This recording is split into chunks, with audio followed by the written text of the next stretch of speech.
Mr. Eric, tell us your name and who you are and a little bit about yourself to kick it off. My name is Eric Kurzbard, and I'm a surfer, and I'm an artist. I paint abstract paintings of, I guess you call it surf art. I paint a lot of waves and sunlight. I'm a former secret shopper for BMW.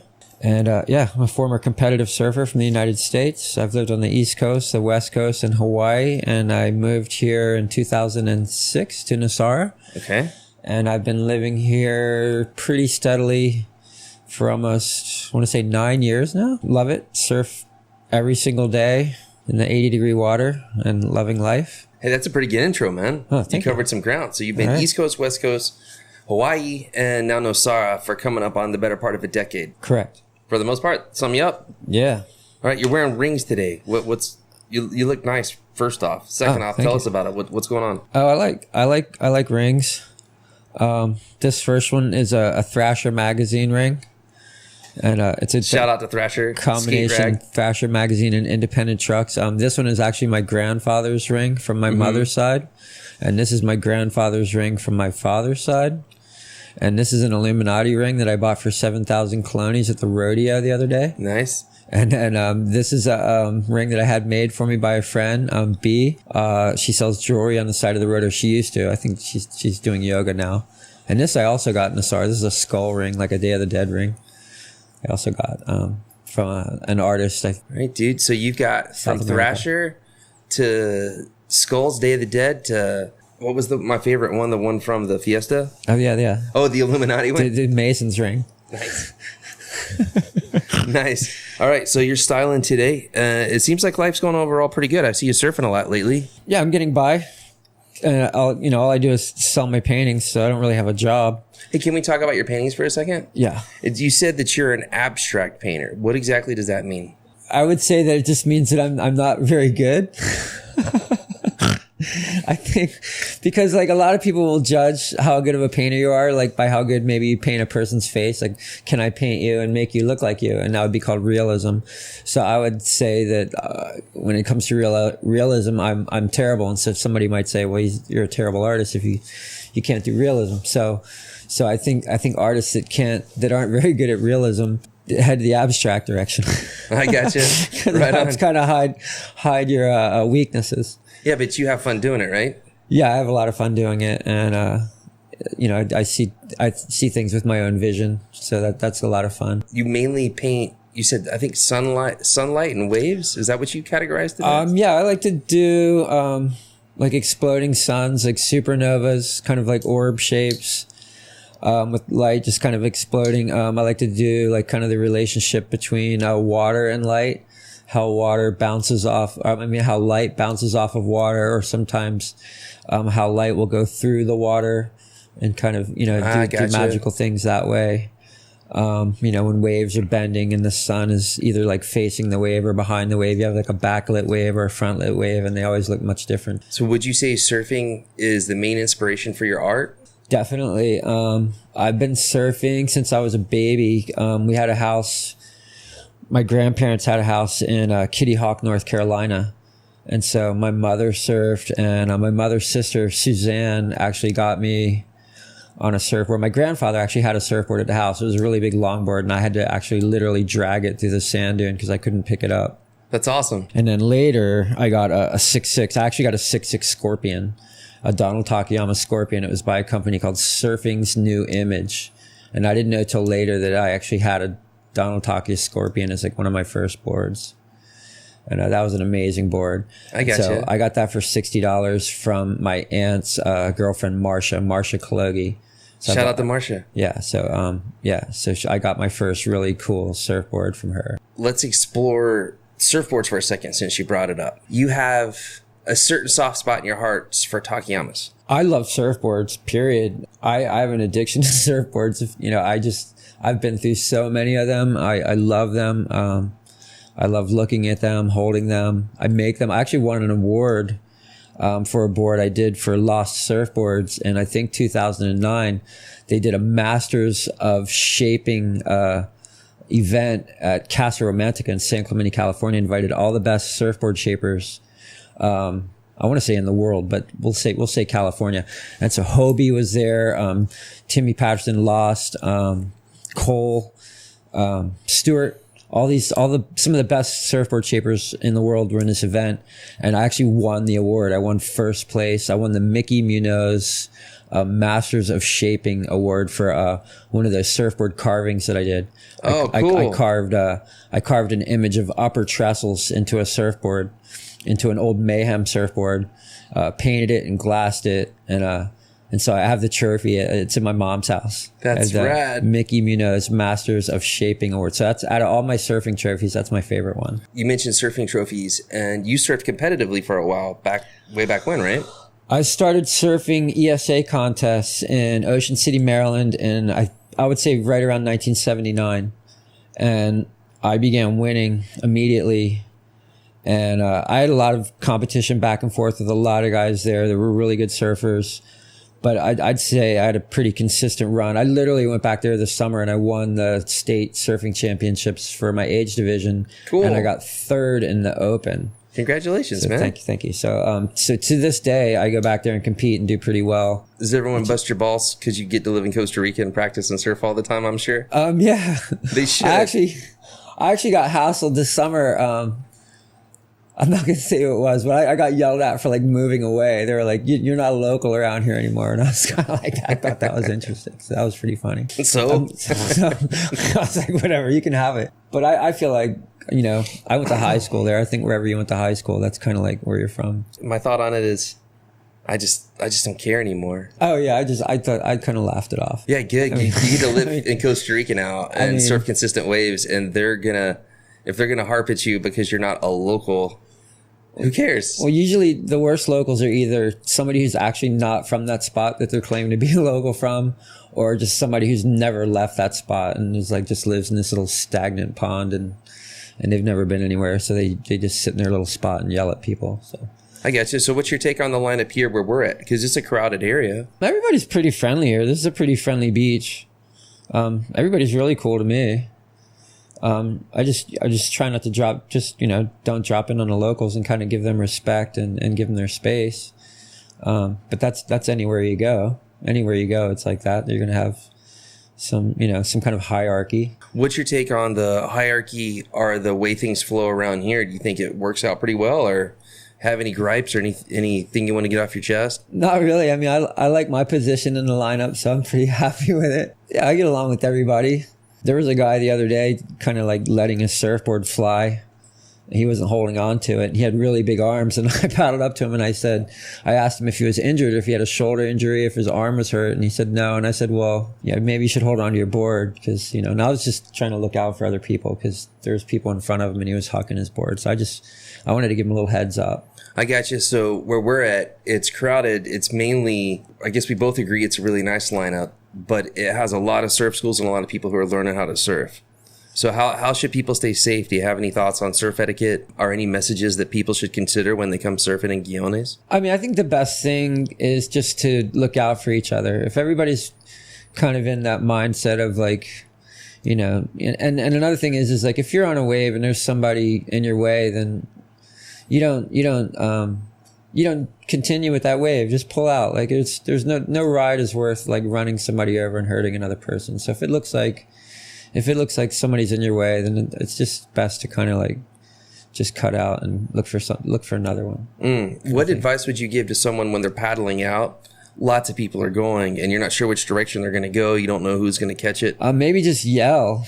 Maybe kind of just, hey, I'm here. Just like give them a heads up. Let them know you're there. A lot of times it's best to, your first instinct might be to paddle into the path of the wave to try and not get hit by the pitching lip. But sometimes the best thing is to just get rattled by the wave and let the surfer go on their way and not get in their way. That way you're avoiding the collision. Yeah, that's something we talk about in here frequently. Is an experienced surfer knows to paddle into the whitewater, take the hit, let the surfer have the wave. An inexperienced surfer does not know that, so they paddle. Yeah, they'll paddle to that thinking it's the spot to go to, and it's not. As humans, we have words, but in the water, sometimes you don't have time, you don't have words. It's literally just a glance of, is that person experienced? Do they know what they're doing? Sure, I'm going to go this way. Nope, they don't know what they're doing. I'm going to go that way. Like, I don't know if I described that right. So here's what I mean. if you are catching the wave, frequently we have offshore winds in the dry season, as you know. Winds below the water in your face, the sun's in your face too. You stand up, you might have just kind of an inkling that someone's over there. I ran over Chung.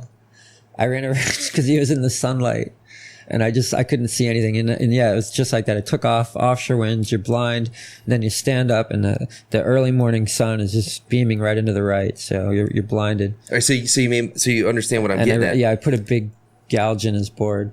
All right, so even experienced surfers such as yourself have issues. Everybody has incidences. I appreciate you sharing the story. Shout out to Chung. I felt really bad. It was a really nice. You give him a fat apology here, but I fixed the board for him. The point is, mistakes happen sometimes, and you can either get mad about it and fly out the handle and yell and scream, which never really does anyone any good. Or, sorry, Chung. Why are you looking at me when you say that? I gotta fix your board. I mean, it's all about fun, right? We're out there to have fun. It's not a competition. I mean, everybody's out there trying to get better, and everybody wants to do like something. But in the end, we're just out there trying to have a good time.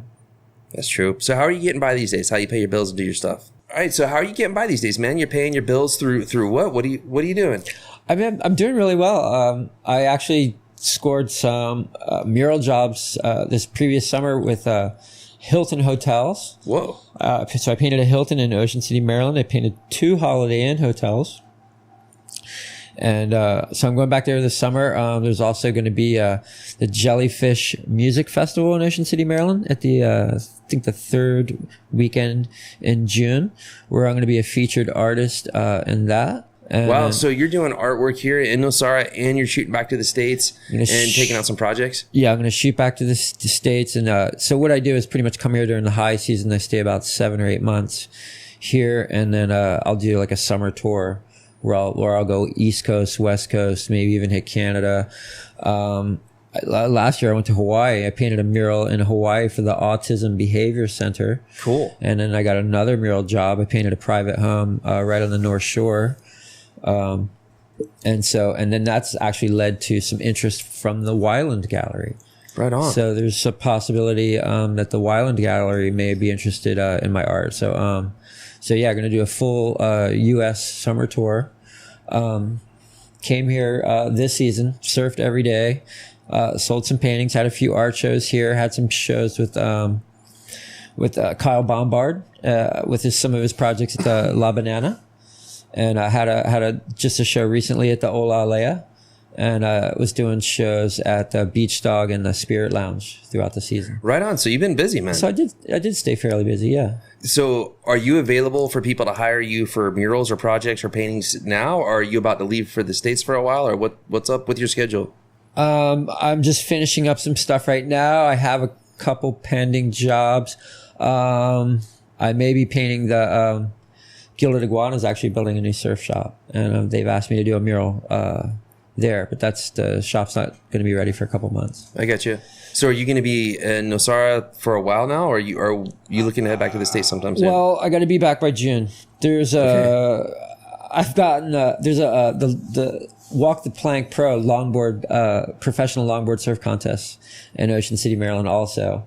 And I've gone to that the past 2 years, and I've gotten last place 2 years in a row. So, is this redemption year? I'm going to go enter. I'm going to see if I can enter again. And, I'm either going to get a trifecta and lose again, or I'll do better. So it's one or the other. I mean, the guys that are there are really good. I mean, I think Tony Silvani was there last year, and a guy named, I can't think of his name, but he's really good. It's like Justin Quintal and those guys, the East Coast guys. Do they make it over there? Yeah, some of the guys from South came. I'm trying to think of the other guy's name. Oh, wait. Steve McLean. Is that his name? Isn't that the old famous actor dude? No, that's Steve McQueen. That's what made me think of it, because this guy's name is almost exactly the same. But it's like Steve McLean. Sorry, I can't help on that one. There was I was just in San Clemente, and I went by the Stewart Surf Shop, and his poster was on the front window, and I was like, that was the guy that just won the contest in Ocean City. So. Right on. So what's your favorite surfboards to ride? Let's talk about longboards and shortboards. Longboard's definitely going to be Donald Takayama in the pink model, or the Opihi, which is modified in the pink model with like a thumbtail on it, or a Scorpion, which was my first really awesome board. So the Scorpion model, or an in the pink Takayama, hands down. That's pretty much it for me. Shortboards, I really love Lost surfboards. I love anything made by Mayhem that's wider. I can't really ride a board anymore any narrower than, say, 19 inches. If we start getting into the 18s, 18.7, 18 and 3/4 is pretty, like, for me, that's a skinny board. And that's as skinny as I'll go. Anything skinnier than that, and I feel like I'm on a toothpick. I got you. So, what do you think about the state of surfboards that people are riding around our area? Like, are most people riding the right style of boards? Yeah, I feel like in general, like a lot of the population in the surf world has discovered that that a lot of the flatter, wider models work better for most people, and the skinny little rockered outboards really are just for, you know, a special, like, elite few surfers that, you know, do those kind of things. So, but for the average Joe, you want to ride a fun surfboard that goes really fast and is stable and forgiving. And I think a lot of people discovered that, and that's what a lot of people are riding. This is kind of a forgiving wave here. It's not the steepest tubing wave, but it's really fun, high performance wave. So to have a really flat rockered, wider surfboard really helps go across those planing surfaces. What's your favorite wave in the world? Oh man, I'll get in trouble, but it's honestly it's Velzy Land on the North Shore of Hawaii. Like a few years back, like, I probably get beat up for saying that, but it's kind of crowded now. There's a lot of people surf there, and it's not like, I mean, if the local boys paddle out there, then they'd definitely take over and tell everybody that it's lunchtime and they can go get a snack, take a break.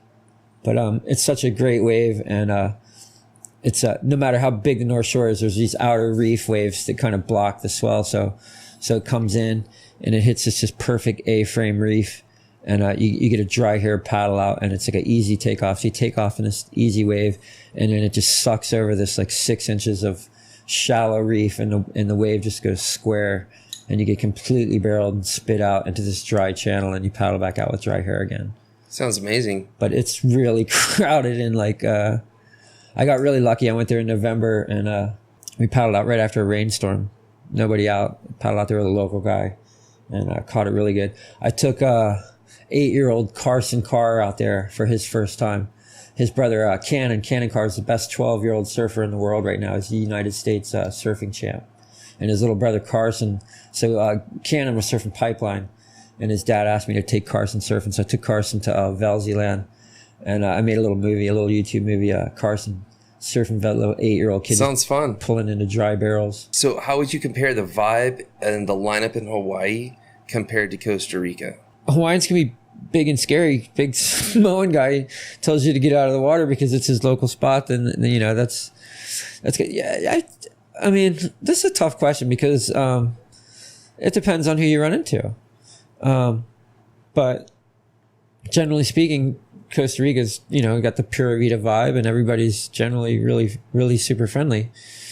Even it's friendly here. Yeah, a little more friendly. Yeah. Why is that?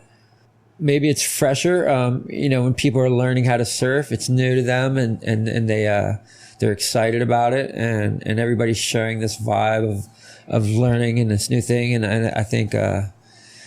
I don't know. It's just so beautiful here, and you're surrounded by this beautiful nature, and I don't know. It just creates a vibe of happiness. I think. I think we're really happy here, and whereas in Hawaii there might be a little, you know, feeling of bitterness. You know, being invaded. You know, Hawaii was taken over by America, so some of the Hawaiians aren't that happy about that, and so that might translate into the surfing lineup. That's really good points. You're spot on. I mean, I would say that last point you made is exactly it. They're resentful. They're upset. You know, their land was taken over. Their culture was adjusted. They were basically forced into this whole new way of being, and it sucks. It sucks. A lot of history was lost. A lot of archaeological finds, a lot of knowledge, a lot of language, just all types of stuff basically was just kind of hacked off at the knees, literally, and then the big corporations and the big dole, you know, and the pineapple operations and the sugar operations kind of take over the land. So that all makes sense. It all makes sense. And I guess changing subjects. I heard you just learned a couple chords on the ukulele. How's that going? I did. I just learned a few ukulele chords. It's really exciting. Just jammed out my first instrumental recording. So yeah, that is really exciting. Today was a good day. Yeah. Caught a wave or two, strummed a couple tunes, or made a couple tunes. Yeah.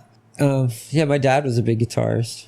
Oh yeah? Yeah. Seems like everyone has a little bit of creative side in them in some capacity. Even if they're an engineer, maybe they're creative with what they do on their spreadsheets per se. Your main drive is art. Would you say, is it painting? Is it drawing? Like, what's your favorite thing to do? It's definitely painting. I really like painting. But I feel like I may be getting interested in sculpture. Interesting. Yeah. So, but I haven't really evolved into that yet. But right now it's painting. So if someone was going to hire you, let's start with the Nosara area because we're here right now. Okay. If someone's going to hire you for a project, like what's your strong suit? What are you really good at? My main thing, painting waves and kind of surf images. I began basically just by drawing stuff that I would see in the Surfer magazine and just kind of copying stuff out of that. And my first paintings were, just copying images out of the Surfer magazine. And then it went from that to just using my imagination and going on from there. So are people buying your paintings just to hang in their home? Or are they hiring you to come in and do the murals? Or what's your most common product around here? People buy paintings for their homes. I get commissioned sometimes. I do a lot of work for restaurants and hotels. A lot of, just pretty much indoor and outdoor murals, just paintings, framed art. If people want to hire you, how did they find you? On Instagram. Okay. Pretty much. What's your handle? Instagram and Facebook. If they just look up my name, I'm sure the editor can put it on the... Got it. So Eric Kurzbard, just check it on Instagram Eric and Facebook. Kurzbard on Instagram, Eric Kurzbard on Facebook. They can message me on either one of those. Okay, so schedule-wise, you're going to be here through May of 2019. Then June, your U.S. tour starts? Starting the U.S. tour in June, and then a tentative schedule after that for the summer. Hoping to do something in California and the New York area, possibly the Montauk area in the fall. What does that put you back, your ETA and back in Costa Rica? I mean, no later than November. So okay. I'd be back no later than November, possibly earlier than that. Oh, so clients for the 2020 high season, can they go ahead and get reservations and line up for you? Exactly. Clients can go ahead and let me know ahead of time. Because if it was the right job, I would just come back for that. If it's a decent meal, like I said, I might be back earlier to do the surf shop at the Gilded Iguana. So I may be doing that. I got you. But either way, you're going to be available. I'll be available, and they can always just contact me and let me know, and I can get the ball rolling on ideas and stuff like that. It's pretty big high season this last year, and there's a lot of new people coming into Nosara, as you know. So if people wanted to get a project done with you, mural painting, whatever, hit you up on Instagram, check out your stuff, your flavors, and you can, while you're in the States, you could even be dialoguing a little bit about this and that and setting it up. Yeah, we can set up and figure out kind of like what they want. I can get whatever supplies I need to get ready. And just basically get the idea drawn out, and so we know what we're heading into. I got you. Well, you're going to have a lot of, like that. I would guess, a lot of murals and pools and walls and things coming with all the new construction and remodels going on. Just so they know, I bought an Epson projector, so I can actually paint out of my own style. I can paint. I can do anything. I can do like commercial murals or anything like that, because I can just basically project the image up onto the wall at any size and just kind of trace it. And I've been experimenting with that, and it's working out really good. So if they're looking for like really precise lettering or images and stuff like that, I can do that now as well. That's awesome. Yeah, that's awesome. So one of the things I've noticed is a lot of the new people coming in, a lot of the clients we have for my normal job, we have a lot less surfers coming in. Everyone's not surfing. There's a lot of people who don't surf at all, or they just want to give it a shot, or they heard about it, but they don't surf. Like you and I moved here and then surfed every day. A lot of the new people aren't like that. Have you noticed that at all? No. That's probably because we have different lives. I'm talking to the people as they come in. Yeah, I guess so. And I'm in the surf, and then I guess I wouldn't see them. But so they're the people that are moving here. A lot of the people moving here. So they're just moving here for the beauty and the nature of the place, then. Well, that's awesome. It is. Yeah. Maybe we should build a golf course nearby, because that would actually help out with the lineup as well. The place was supposed to be a golf course originally. You know that, right? Become a golf community. It'd be like San Clemente. It's just a town full of golfers with really good surf. Is that what It San could be a Clemente surf is? town with a golf problem. Surf town with, yeah. Hell if I know, man. All right, so let's move to Nosara. So Nosara's growing a whole lot. Are you enjoying the growth, or are you wishing it was like it was 10 years ago when you first moved here full time? I enjoy it actually, because it's a slow town regardless. Even now, it's still slow and sleepy. So, and as an artist that depends on slinging my wares, I kind of depend on that. So it doesn't hurt me. I need to have more possible clients flowing through the town. So you don't think the Nosara experience is over and it's now become a tourist trap by any means? I don't think so. It's funny because I went last year to Tamarindo, and I'd never really gone there, and I saw that, and I was kind of blown away. What's the differences between Nosara and Tamarindo, in your opinion? Oh, it's like a world of difference.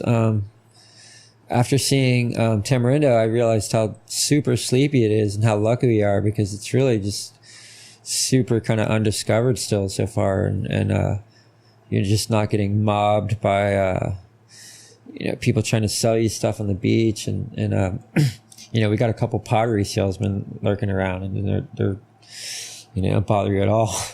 So it's so much quieter and more peaceful here. I don't really travel a whole lot through Costa Rica, and I feel like it's because I'm afraid that if I go somewhere else, I won't experience the vibe that I have that I experience here.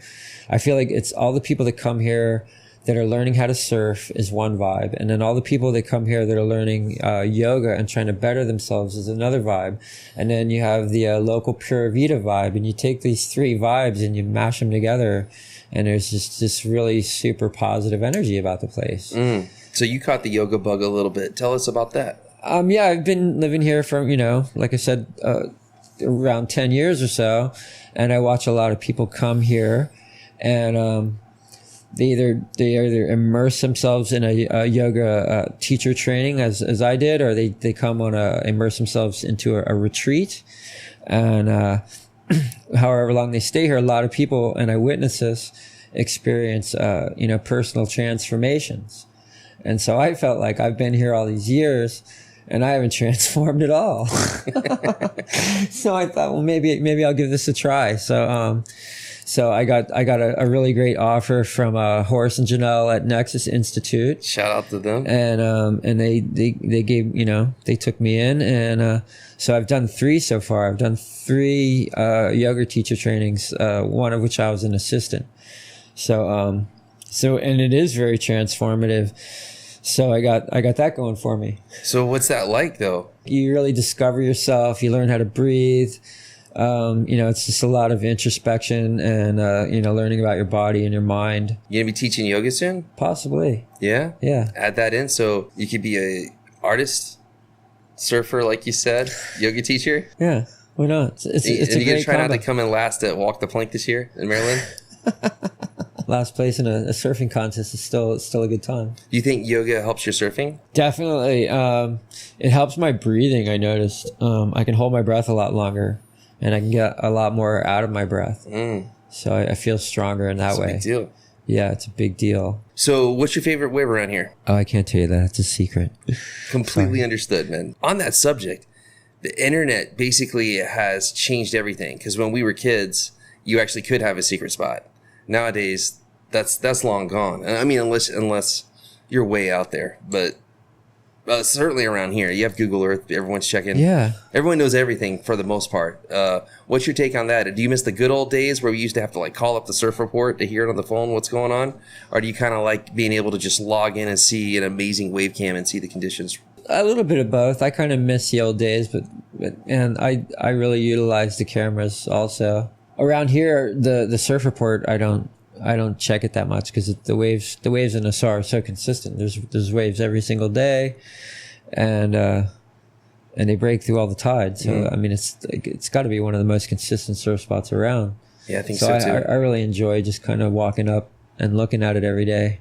Is your day pretty similar? Wake up, go Oloalaya, get a coffee, head back down, grab a surf? Yep. I wake up, I go to whoever's selling coffee. It's the earliest in the morning. And then I go, because if I go surfing without a cup of coffee, it just doesn't, it's not the same. Really? You got to get your coffee. Yeah, I should have coffee for sure. On that subject, who has the best coffee around here?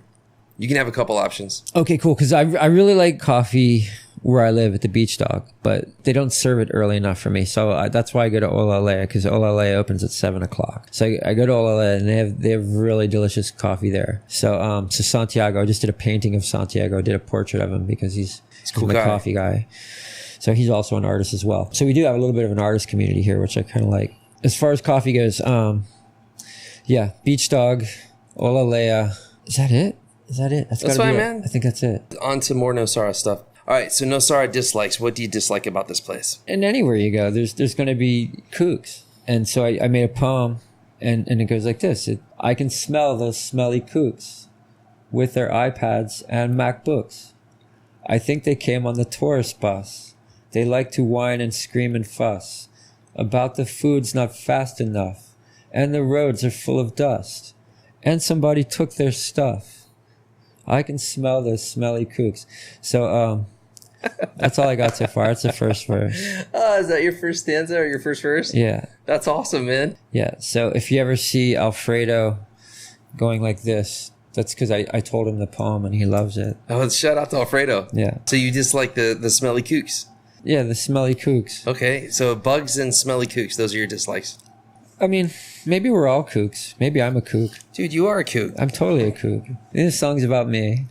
They say that we dislike the things in other people that we see in ourselves. I have an iPad and a MacBook, and I did come on a bus. You don't really care about dust. And I don't care about the dust, but I wish the food was faster. It's not fast enough. So that poem's about you. Nobody stole my stuff. You better knock on something quick. It's walking away right now. Yeah, I've never had anything stolen here, ever. All right, so let's move on from that. Tell us, please, what are your 3 favorite restaurants in Nosara? What do you like to get there? In no particular order, just what do you like? Okay, I'm going to say the Beach Dog. Beach Dog, favorite. Shout out to Beach Dog. What do I like to get there? Just the fish. I love the fish dish. The dish with the fish. I love fish. And Mike became a vegan, so he likes, whenever I get fish, he's like, enjoy your dead fish. He hassles me for ordering fish At his restaurant? Yeah, because he wants me to turn vegan as well. Hey, well, shout out to Mike, because Mike, well, the Big Rich is my favorite thing, obviously. Oh, the Big Rich. I don't even have to order that. Like, if I walk through there and I'm like, I want lunch, they're like, Big Rich. It's pretty good. And they just throw it at me. I actually need to give credit to Eric for starting that, believe it or not, because we were sitting there when Mike first came to town. Eric and I were there in the mango chicken taco. He's like, you got to try this thing. Just try it. So we both tried it, and he's like, what do you guys think? And Eric's like, man, it's really good. It's just a little too small. It needs to be a little bigger. And Mike's like, okay. So we went back the next day, and he's like, all right, here's a Big Rich. Then I was super happy about it. The person next to us saw it, and the person after that saw it. Next thing you know, everybody ordered it, and then Mike rolled with it, and it's still alive to this day. Mike going vegan was kind of cool for me because I always thought like real vegan food tasted like dirt, and I still kind of stand by that a little bit. It doesn't really taste very good. So it was always bothersome when people are like, oh, come try the broccoli burger. It's so delicious. No, with all due respect, it's like, it's not delicious. It tastes bad. And then also, if it's expensive, I don't want to have to pay money for something that I feel like someone should pay me to have to eat kind of thing, right? So I didn't think that Mike could do it. And then he's like, you got to come try this burger thing. And I can't remember what it's called, the Big Mac or the... whatever the heck it is, go in and get one from Mike because it actually is good. And I actually catch myself wanting it and like he's got going and ordering that. He's got the no beef tacos. Dude, really good. He's killing it. So I want to give much respect to Mike, and it took a lot of courage to go from a more profitable model to a less profitable model that actually raises his prices in a place where prices are already expensive. So it was a gutsy move on his end. It's a really great product. So I'm proud of him. I'm real happy for him. And big shout out to Beach Dog. Mean a lot to us. All right, so 3 favorite restaurants. Beach Dog's 1. Beach Dog's 1. I go to Rosie's. What's number 3? Cafe Fiore, the Italian food restaurant. Over in the G section. In the Little Italy section. What do you order there? Yeah, any of the pastas there are really good, really awesome. Is there anyone you'd like to give any shout outs or any thank yous to, or anything you'd like to get off your chest to say to the community, or any kind of message in any way? I'd really like to thank, I like to thank Mike from the Beach Dog, because he's helped me to be where I am right now, and Tiger Brenda from the Enchanted Forest has helped me out a lot. Surfing Nosara was a big help to me when I got an insect bite and had to go to the hospital, and everybody in the community that helped me out with that. I'd like to thank everybody that donated to help me with that hospital bill. That was a big deal. Everybody in the community that supports the artists here in the community and buys art and goes, to see the music and stuff like that, supports the arts community. I'd like to thank all those people. Seems like they have a pretty good artist community. It seems like it has a pretty good buzz about it right now. It seems like you guys have some good momentum. Yeah, there is a cool little ball of energy here for sure. Definitely. And I could see a lot of potential for growth in that world, especially with like a little bit of the boom in the building that's happening right now. I think there's going to be more venues and opportunities for artists here. Which is awesome. It's nice to see that coming to fruition. Yeah, it's beautiful. So, all right, you're going to do your East Coast tour June to October-ish, but you're coming back, and if people want to hire you, hit you up on social media. Correct. Is that it? Correct, exactly. All right, dude. Anything else you want to get off your chest? Any thoughts, jokes, ideas? Any more poems? Any more poems? Our thoughts or jokes or ideas? I was going to run over the Rodney Dangerfield joke, but I don't know. Do it. Spit it. Being here in Nosara, I've been exposed to a lot of women. And I've discovered that there's actually a trick to making women say yes. I've discovered one sentence that can make any woman say yes. Okay. Yeah. You want to know what it is? I don't think so. You don't want to know what it is? Probably not. So but he wants to know what it is. All right. So all you have to do is you can go up to a woman and you just ask them one question. It's a pretty strong affirmative. Yeah. All right. Hey, anything we're forgetting? Any subjects? You have any passions? Sometimes you're fired up. Anything you want to get off? Anything that you're feeling tons of love about? Or I love rice. I really like rice because rice is a great food for when you're really hungry and you want 2,000 of something. That makes sense. What else do you love? Did you know that raisins are basically just grape jerky? No, I didn't. It's true. I didn't. What else? It's grape jerky. This girl called me up and she said, "Hey, come on over. There's nobody home." So I went over there and there was nobody home. Sorry about that, man. All right, my turn to ask you some questions. All right. Who would win in a fight between a gorilla and a bear? Yeah, that's a tough one. I'm going to say the gorilla. Which magazine's better, Thrasher or Transworldscape? Thrasher. Why? It's edgier and more hardcore. And okay. It's been around longer, and the owner just passed away a couple days ago. Well, I'm sorry to hear that. Jake Phelps, Thrasher magazine. Shout out to Jake Phelps. Rest in peace, homie. All right. So you have a way of bringing things back to death or something morbid, I've learned at the end. Yeah. Okay. So which is better, death or life? Life is better, I think. Who knows? I mean, maybe death is better. I mean, we might move on to a better world. So maybe death is better. Well, we're all going to find out one day. I think we're just in the larval stage now anyway. And actually death is like the next, like this is the caterpillar before the butterfly. So this could be like the crappy world. So to be determined. Everybody's afraid of death, and death is actually could be like the most beautiful part of life. Okay. Do you buy into any of the old religious traditions? I just feel like old religious... it's like if you play that game where you whisper a story into somebody's ear and they go around the table with 10 people, and by the time the story gets back to where it started, it's a completely different story. So that's my theory on religions. I mean, these people... This is what's happening over the course of thousands of people and thousands of years. You got a completely different story by the time it reaches, new ears. So as far as religion goes... I think it's just all interpretation. Who wins in a fight between Russia and the United States? Where nobody wins. Rock or rap? Rock. Grunge or hair metal? Grunge. Early hard rock or grunge? Early hard rock. Black Sabbath or Nirvana? Black Sabbath. Nirvana or Pearl Jam? Nirvana. What are we doing? Surfing. Oh, how big is it? Head high. Guiones. I mean, if the reef is breaking at Olga's, all over it. Ostional or Guiones? Ostional. Ostional or Garza? Ostional. Ostional or Cameronal? Ostional. Ostional or Marbella? I'm moving to Ostional. Well, you're not letting any secrets out of the bag there. Secret spot ruined. There's not a secrets anymore. The internet's here. Like, those days are over. Google Earth.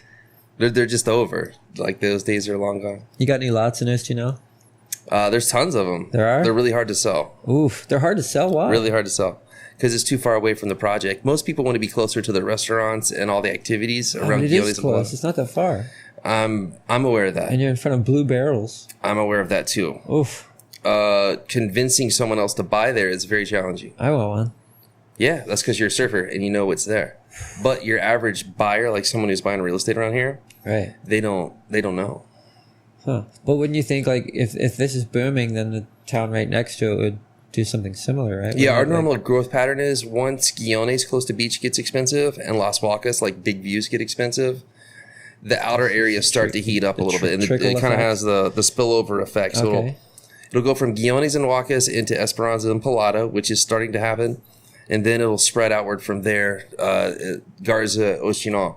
About 10 years ago, it was really interesting to see which was going to win, Garza and Ostional, like which area was going to catch first. And I thought Ostional would catch first because of the beach break surf right there in the Turtles. And the big view land, the lots that you can get really close to the beach and actually have a view. All right, dude. So are you going to stick here in Nosara and keep going back to the States to do your tours in the off season and come back to here for the rest of your life? Or are you going to be here forever? Or what's your future, man? Where are you going to be in 5 years? I'll be back. I'll be back after my tour this year. The final art show of the tour will be an Andy Warhol Studio 54-esque freak show party in New York City. Where I'll have a space rented out there, and I'll have like 20 or so paintings. They'll all be sold at about, I don't know, $250,000 a piece that night. So I'll be rolling back into town and getting my piece of Ostional, having my swimming pool waterfall hot tub combo built by my friend Greg Trenchel from Palm Springs, who did the pool for Madonna and Oscar De La Hoya and Steve Martin and Robin Williams. I'm gonna get some really good stone work done in my my yard. This is what's gonna be. This is happening in 5 years. No, this is next year after the gotcha. big. So you said 20 paintings, $250,000 a piece. That's a couple bucks. Yeah. So you're coming back with a couple $1,000,000, and then you're going to Ostional. You're hiring the fancy pool dude and the fancy stonework guy. What else? I'm going to be running with my new ice cream company for dogs. It's called ARFS. ARFS. Dogs ask for it by name. Yeah. Nice. Yeah, ice cream for dogs. It's going to be a healthy substitute. If it's healthy, is it going to taste like crap or is it going to taste good? Dogs like peanut butter. So it's going to be peanut butter flavored dog ice cream. Peanut butter flavored, but very healthy, made out of really super healthy ingredients. So come in 2023. It's going to be good for your dog. I got a dog psychologist that verifies that it'll make your dog happier after the dog eats it.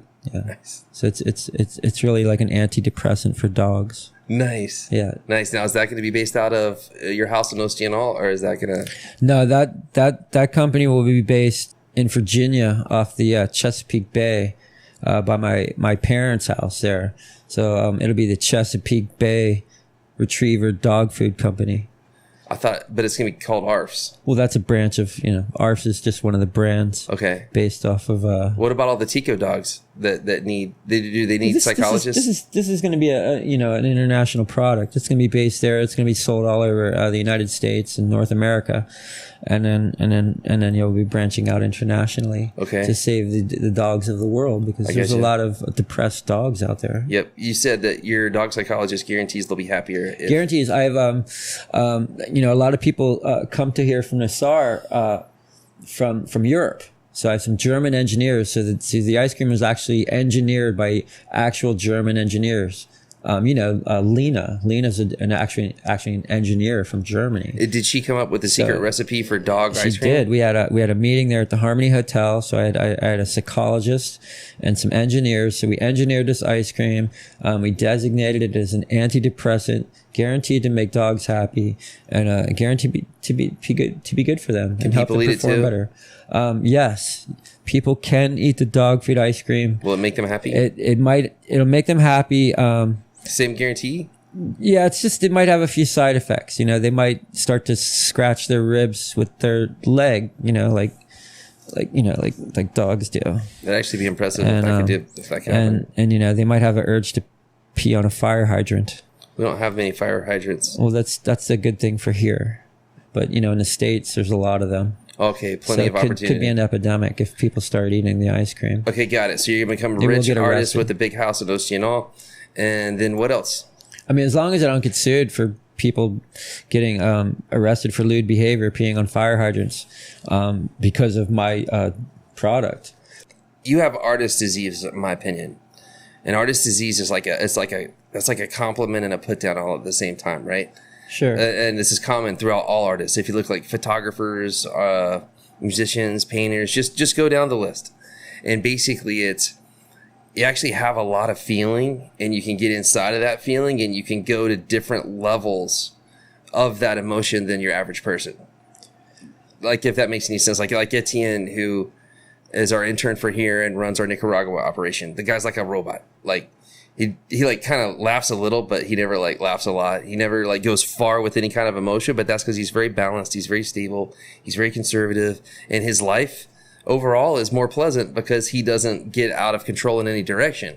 You, on the other hand, when you're up, you're up. When you're down, you're down. Like you. So it's part of artist disease. So talk us through that. I was in the United States Coast Guard. I was released with an honorable discharge. I was diagnosed by the admiral, a psychologist, as having a borderline personality disorder with narcissistic features. Okay. So it's basically, that's what they call bipolar.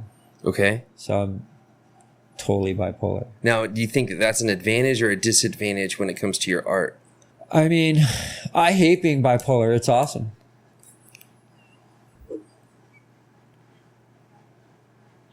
That was a good one, dude. That was a good one. You connected. That was solid. And on that, we'll end this podcast.